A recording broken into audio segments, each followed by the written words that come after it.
I'm sitting on a sagging bed in my childhood room, struggling to believe how badly everything collapsed. 6 months ago, I was posting engagement photos, savoring the flattering comments, and mapping out my dream wedding. Now I'm a magnet for hateful messages, gossiped about in my hometown, and haunted by one painful question. Why did I ever let myself get this deep? My name is Helena, and I used to be engaged to Mark. Everyone who saw us from the outside assumed we were the ideal couple. He had a secure job in finance, I worked at a small boutique, and we seemed content. But under the surface, I felt like my existence was overshadowed by Mark's endless workloads. He was always glued to spreadsheets, phone calls, or conversations about quarterly returns. At first, I was impressed by his ambition. Then it started to feel like I was invisible. My complaints about feeling neglected were typically met with an apologetic shrug. He'd promise more quality time soon, but each week ended exactly the same way. I wanted romance, spontaneity, and maybe some lavish gestures. I'd see social media posts of other couples who seemed to have that excitement, and I'd feel a jolt of envy. Still, I told myself to be patient. We were engaged. Once we were married, surely we'd find a healthier balance. I clung to that hope, not realizing how easily I could get pulled into someone else's orbit. My downfall truly began when I met Mark's grandfather, George Crawford. George was not Mark's blood relative in this story. He had married into the family much later, yet took on the role of a grandfather figure. He was a wealthy older man with cultivated charm. He wasn't feeble despite his age. On the contrary, he radiated a kind of confidence I'd never seen before. Mark's relatives hinted that George was demanding, known for overshadowing others. I didn't care. When I first encountered him at a family dinner, he gave me that sense of attention I yearned for. He complimented my hair, my style, my manner of speaking. Mark was too busy checking emails to notice how much George was flirting.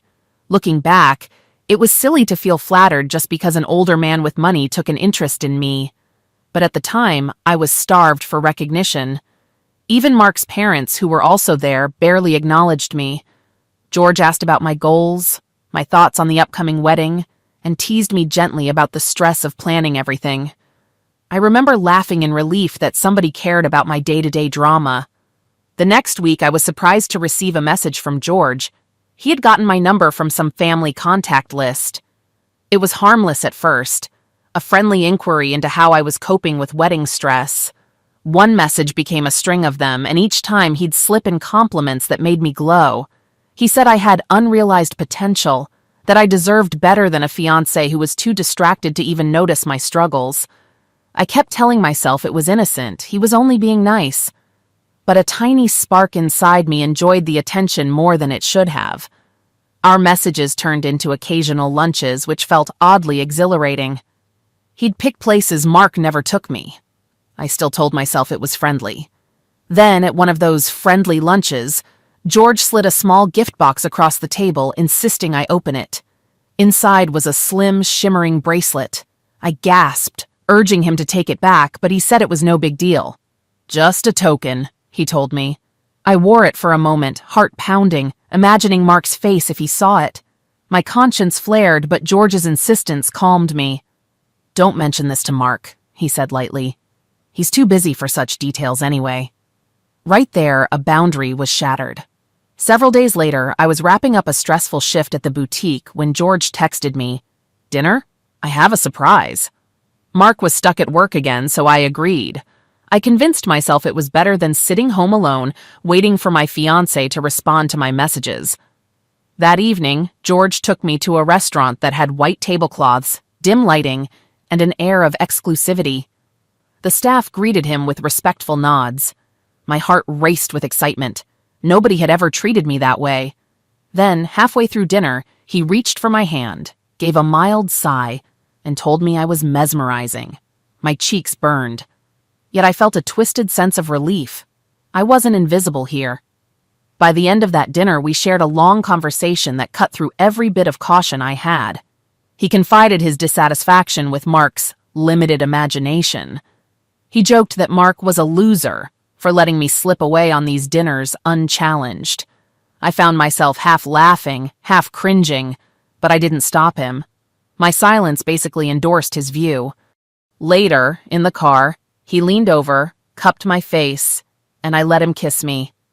My mind screamed this was wrong, but my craving for attention shouted louder. Mark was the one ignoring me, right? This was his fault as much as mine, I rationalized. From that point on, George and I developed a strange routine of stolen meetups. He often showered me with gifts, jewelry, fancy perfume, an expensive handbag that I hid under my bed. Every time I considered refusing, he brushed it off as trivial. "I have more than I need," he'd say. "Let me spoil someone who appreciates it." He also ridiculed Mark regularly, calling him a dull fiancé, joking that I deserved a real man. Even though part of me felt uneasy, I let myself laugh along. I still had no intention of calling off the wedding. In fact, I kept telling myself, it's just a fling. Once I'm actually married, I'll settle down. No more messing around. Maybe I was naive. Maybe I was arrogant. I believed I could control the situation, that nobody would find out, and that Mark's inattentiveness gave me the right to a last adventure. It got riskier. We'd sometimes meet at hotels where he'd discreetly book a suite or say it was for business. I'd slip away after work, making up excuses about meeting friends. Each time I felt a guilty thrill. Then, during one of those encounters, I noticed George rummaging in his bag for some pills. He mumbled something about needing a little boost, looking annoyed at his own age. That moment was awkward. I stood by the bed, half-dressed, uncertain whether to stay. He insisted we just wait a few minutes. I remember thinking, this is so weird. But I stayed anyway, longing for that sense of validation he gave me. Afterwards, I felt unsettled, yet also frustrated. It wasn't exactly the smooth, passionate scenario I daydreamed about. It felt forced at times, and I quietly complained in my head that George's tool, as he himself called it, didn't always cooperate. It created this strange comedic air when I had to wait around for his pills to kick in. I'd think, is this what I risk my relationship for? But he would smooth it over with lavish praise, expensive dinners, and the notion that Mark took me for granted. More than once I told myself that each rendezvous would be the last. Then I'd see George's name flash on my phone and I'd let him sway me. My justification was always the same. Mark neglected me, so he essentially pushed me into someone else's arms. If he truly cared, wouldn't he notice my new designer handbag or unusual schedule? Ironically, Mark started acting more attentive a few weeks before the wedding. Maybe he sensed something was off. He asked if I wanted him to spend a whole Saturday visiting floral shops. But I found him insincere. I was already used to George's brand of attention, gifts, and compliments. Mark felt like an afterthought. I kept telling him it was too late to start caring. All along, I had no clue that Mark had discovered everything. The night my life fell apart, Mark claimed he had some urgent work trip. He left early in the morning, telling me he'd see me in 2 days. I didn't find it suspicious. Once alone, I thought I'd just watch cheesy shows and text George. Around dinner time, I came home from running errands to discover the apartment in disarray. Certain items were missing. Mark's gaming console, a few personal boxes, and I saw a cluster of objects on the kitchen table, an envelope, a flash drive, a printed photo, and a small bottle of those helper pills George used. My heart started pounding. Why would Mark leave these items here? I picked up the photo first. It showed me in a dimly lit parking lot, leaning against George's car, arms wrapped around him. The angle suggested a sneaky photographer capturing us from a distance. Cold panic settled in. I snatched the envelope next. Inside was a single note. "Check the flash drive, then go online and see how I've introduced you to the world. Hope the pills amuse you. Bye." Trembling, I raced to my laptop and plugged in the flash drive. A folder appeared. There were multiple videos, each with different timestamps. I clicked on one, and a shaky clip started playing. It was me at some deserted parking area, leaning into the passenger side of George's shiny car, obviously doing something intimate. The visuals were fuzzy, but definitely damning. I gasped, slamming the laptop shut. My mind reeled. Mark must have hired someone to follow me, or he did it himself. I felt sick. Against my better judgment, I launched my web browser and visited the link Mark mentioned. It was a post on a gossip subreddit with a harsh title referencing me by my personal nickname. The text read something like, "My fiancé hooking up with an older family member, caught on camera." A short clip was embedded, featuring part of the footage I'd just seen. Hundreds of comments piled up, mocking me, calling me names, speculating about my motives. Some even recognized the pill bottle in the corner of one screenshot, making jokes about how old my secret partner must be. I was mortified. Within an hour, my phone blew up with notifications. Mark's sister, his cousins, random strangers from online, all hurling insults or accusations. The slurs were vicious. People calling me desperate, a gold digger, an embarrassment. I tried to call Mark, but his phone was disconnected. I texted George, got nothing back. It dawned on me that I was left to face this alone. My fiancé had effectively ghosted me while broadcasting my worst moments. The next day, I found out from the wedding venue that Mark had canceled our reservation. The florist demanded a hefty cancellation fee. The photographer messaged me to confirm that there'd be no event. I was on the hook for some of these bills because Mark had emptied our joint account, leaving me with the obligations. I tried to explain, but the vendors didn't care about my sob story. Bills had to be paid. Family members from Mark's side bombarded me with messages calling me a traitor. They labeled me perverted, filthy, and worse. Mark's aunt left a voicemail telling me never to set foot near their family again. I didn't know what to say in response. I was still half in shock, half outraged. I felt a twisted sense of victimhood, insisting to myself that Mark should have confronted me privately. He never gave me a chance to apologize or talk. Instead, he humiliated me publicly, which I considered a far bigger sin. I might have cheated, I told myself, but he annihilated my reputation and posted personal footage online. That's beyond cruel. I tried to contact George for help, or at least comfort. The phone rang endlessly. Then I discovered he'd apparently left town. Perhaps he was hiding from the fallout, refusing to face the meltdown.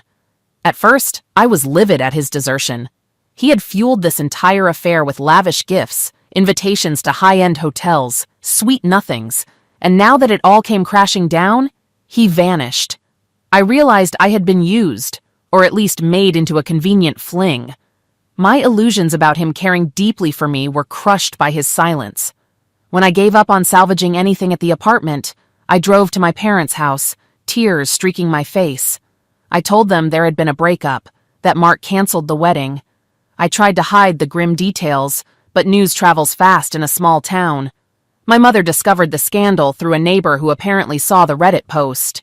From then on, she refused to meet my eyes. My father exploded in fury, demanding how I could betray my fiancé with a man decades older. They kept repeating that I brought shame upon our family.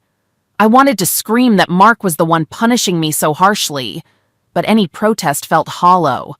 Meanwhile, the hateful messages continued. Some scolded me for hooking up with someone old enough to be my grandparent. Others made cheap jokes about the pill bottle. One person wrote, "If you crave money, I guess you can swallow your pride." My social media was flooded with mocking memes. The entire fiasco turned me into a pariah overnight. Unable to cope, I quit my job at the boutique. The manager said staff morale was suffering because of the rumor mill swirling around me. My phone was constantly lighting up with calls and texts from unknown numbers. I changed it, but the gossip found me anyway. Mark's relatives wanted me to return the engagement ring if I still had it. The ring was worthless to me now, but it had vanished along with Mark's other possessions. He must have taken it before leaving. In the midst of all that chaos, I kept replaying the times I waited with George for his pill to start working. I recalled how awkward it felt, standing in a fancy hotel room, hearing him mumble about getting older, me glancing around at the expensive furnishings, tapping my foot as if waiting for a late bus. More than once, I wanted to laugh or cry at the absurdity of it. Now, that memory fueled my anger. All that for a humiliating fiasco? I vented to an old friend who basically told me I'd made my bed and needed to lie in it. She wasn't sympathetic about my shame or how Mark exposed me. I tried to regain some control by requesting moderators remove the Reddit post. Some didn't respond. Others claimed it didn't violate their rules. Even if they removed it, clones of the post were popping up on other forums. The damage was done.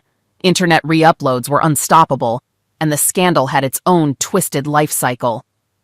When I attempted to rationalize my predicament, blaming Mark for ignoring me or George for seducing me, my parents shut me down. My father told me point blank that I was an adult who knew right from wrong. My mother tearfully said, "You should have called off the wedding if you were so unhappy." But I never intended to lose the wedding. I just craved excitement on the side. Seeing everything unravel taught me that hush-hush affairs rarely stay hidden.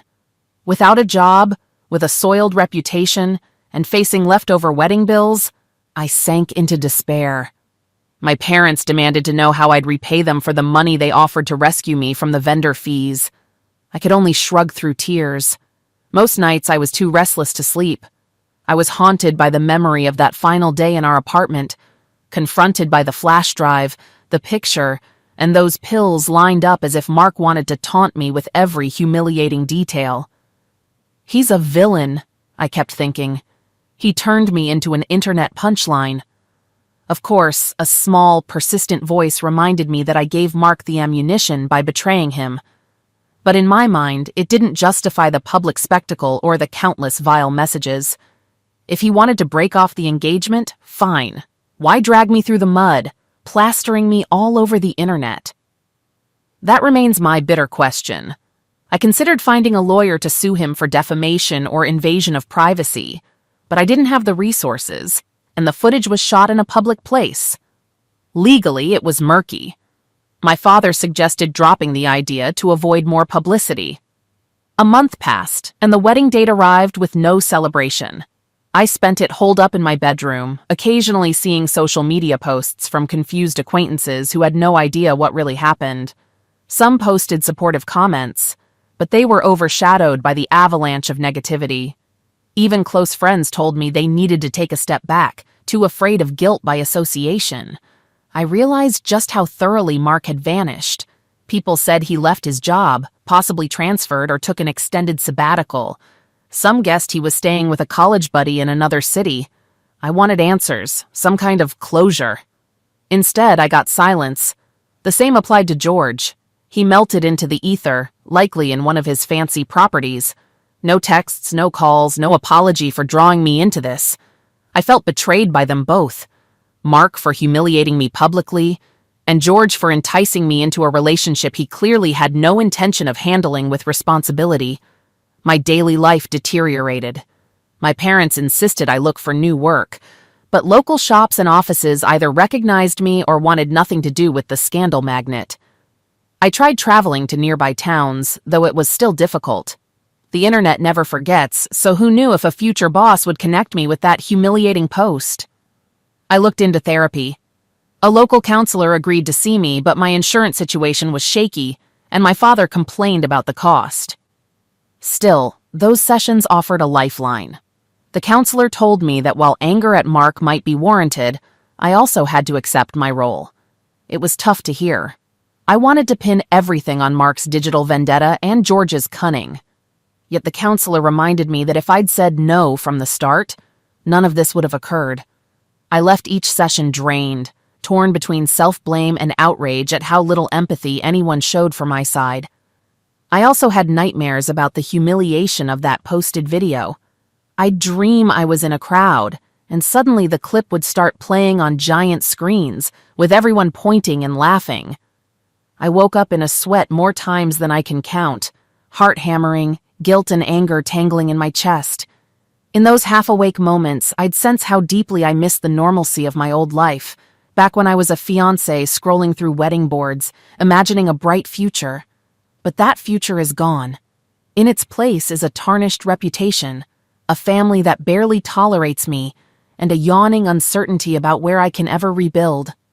I never got to speak to Mark again. He gave me no chance to apologize, defend myself, or even argue. He simply exposed me to the internet's worst judgment, left cryptic items on a table, and disappeared. Did he feel triumphant, justified? My mind conjures the image of him reading comments, seeing me ripped to shreds. He must have known how devastating that would be. During a low moment, I tried calling old friends from high school, hoping one might have a spare room I could rent. A couple of them didn't even respond, probably uncomfortable with the situation. Another friend politely declined, explaining she didn't want drama. She wouldn't say it outright, but I sensed she feared my presence would invite scandal in her neighborhood. That hurt more than anything.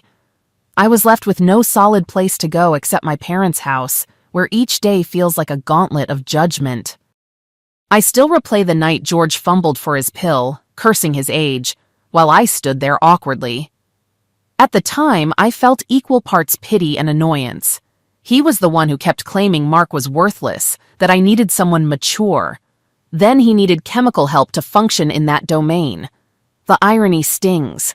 If I'd had more self-respect, I'd have walked out and never looked back. Instead, I endured those bizarre moments for the fleeting thrill of being appreciated. Now that weird memory loops in my mind, often accompanied by a wave of self-disgust. Sometimes I find the gifts George gave me, tucked away in a box.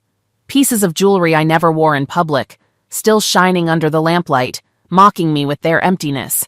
Should I sell them? Give them away? They feel too tainted to keep, yet I'm not sure I have the heart to toss them. My mother, seeing that box, once demanded I return everything.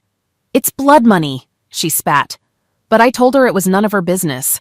That ended in an argument, my father siding with her, me slamming the bedroom door. I know they see me as the disgraceful child who got seduced by wealth. A big part of me still screams that Mark pushed me into it by neglecting me. Another part acknowledges that nobody forced me.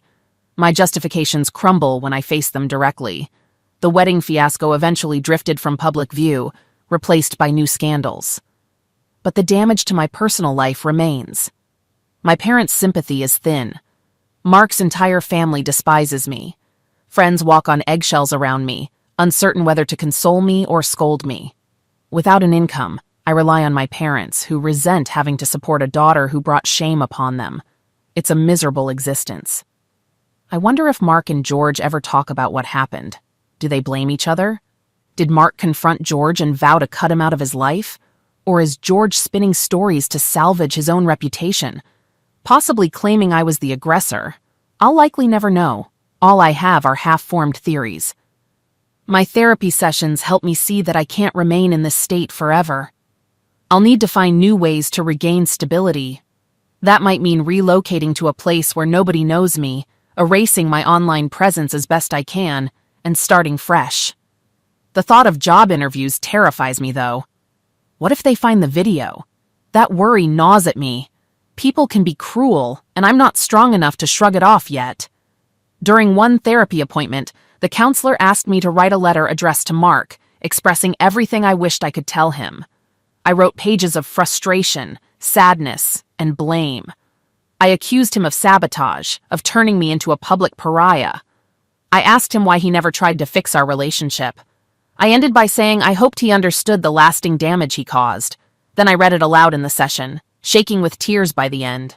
It was the closest thing I had to closure, though it felt hollow. Each day I endure the consequences, some from my own actions, some from Mark's extreme retaliation. Even trivial errands like grocery shopping or a bank visit make me paranoid. I think I see people whispering about me, or maybe it's just my imagination. The digital trail Mark unleashed is permanent. A single search could reveal the ugly post, fueling more gossip. I find myself stuck in a cycle of anger and regret. At moments I realize I initiated the downfall by cheating. Then the anger flares up again because Mark's revenge was vicious, no matter my wrongdoing. He could have walked away quietly, told me off in person, or ended things with minimal public drama. Instead, he enacted a spectacle. Every message from his family remains etched in my mind, full of hateful words. No matter how sorry I might be, they'll never see me as anything but the woman who betrayed their son figure with a well-off older man. Some days I wish I could speak face-to-face with Mark, just once, even if it was a screaming match. Anything would be better than this silent vacuum.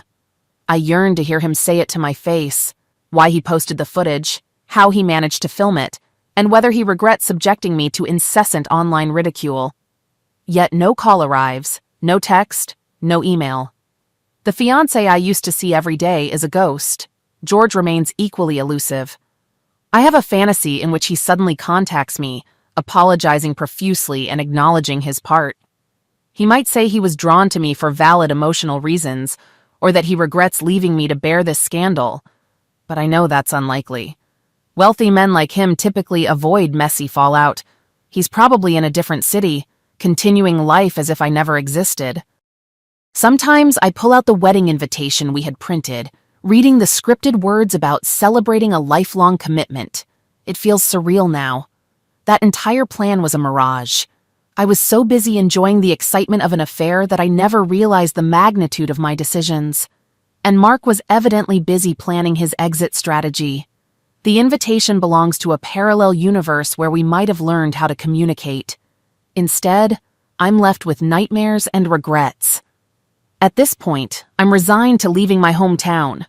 Rumors and scorn trail me too closely here. My parents have made it clear they don't want me staying indefinitely. I've begun searching for job opportunities in distant areas, though the question of references looms. The manager at the boutique told me to sort out personal issues first. That's hardly an endorsement. But I'm determined to do something. My father says I'd better be gone within a couple months because this living arrangement helps nobody. My mother won't even hug me goodbye. She's as wounded by the shame as I am. I'm sure to outsiders I sound self-pitying. Some might say I had it coming. Yet I still hold to the idea that two men manipulated me, Mark by ignoring me until he found a chance to publicly crucify me, and George by exploiting my vulnerability with wealth and flattery. That doesn't excuse me, but it's how I rationalize my situation. I cling to that version of events to keep from drowning in a sea of guilt. I don't want to see myself purely as the villain. Is there a lesson here? Possibly. Don't cheat. Don't rely on sneaky thrills to fill emotional voids. Don't trust an older man who pretends to be a benefactor, because there's always a hidden price.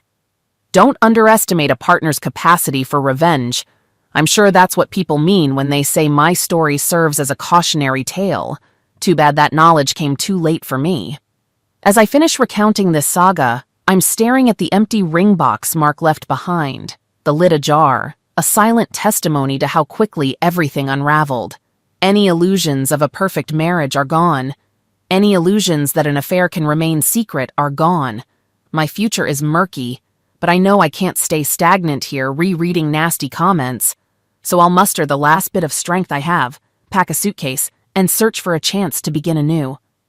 Yes, I still blame Mark for how brutally he handled the situation, and I blame George for tempting me, mocking Mark, and then fleeing. But I also know I have to salvage my own life now, with no one swooping in to rescue me. Maybe that's the ultimate penalty for my arrogance. Maybe I'll emerge stronger, or maybe I'll keep struggling for years. For now, I close my eyes and envision the day I'm far away from here, in a town where nobody points at me, where I can walk down the street without feeling like a walking scandal. If I ever see Mark again, I don't know whether I'll lash out or break down in tears. If I ever see George again, I'd probably glare at him, outraged by how easily he dropped me. But I doubt I'll get those moments. The people who shaped this wreckage are gone, and the only person left to face the consequences is me. That's the bitter reality behind my last name turning into an internet punchline. If there's a glimmer of hope, it's that I can rebuild a life on new terms, free of illusions and shallow validation. I just wish it didn't have to come at such a steep, humiliating cost.